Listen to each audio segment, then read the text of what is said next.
So it's becoming very clear now, if you go to the first slide, that we are dealing with a global outbreak of the Delta variant.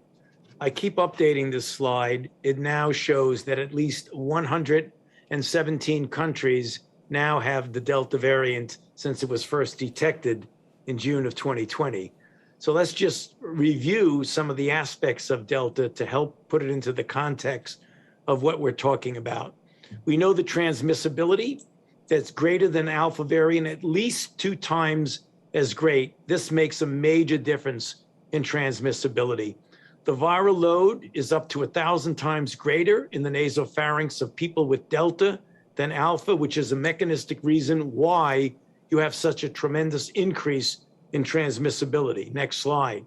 In previous reviews before this group, I have shown this slide and checking the boxes as to the proof of protection against SARS-CoV-2 Delta variant.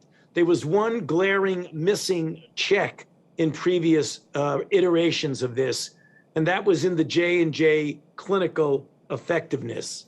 Next slide.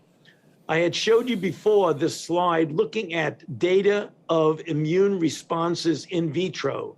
And this was the J&J vaccine study, which showed that it elicited durable antibody and cellular responses against Delta with minimal decreases for at least 8 months after immunization. Next slide.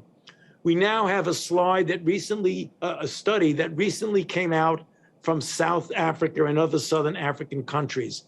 It's called the Sasanki study, involving about 478,000 healthcare workers.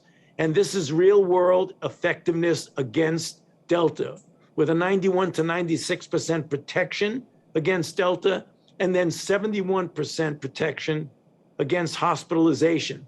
And remember, I showed you before that the durability of the immune response is out to 8 months. And this is the first real world data to show the effectiveness of J&J from this challenging epidemiological setting of Delta, particularly in the context of people who might have HIV.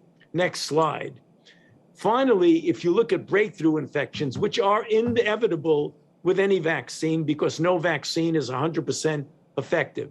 As you can see, as we've seen in other studies, the breakthrough infections, namely infections that occur in the setting of full vaccination, were mild in 96%, moderate in 3%, severe in less than 0.05%, with death in less than 0.05%.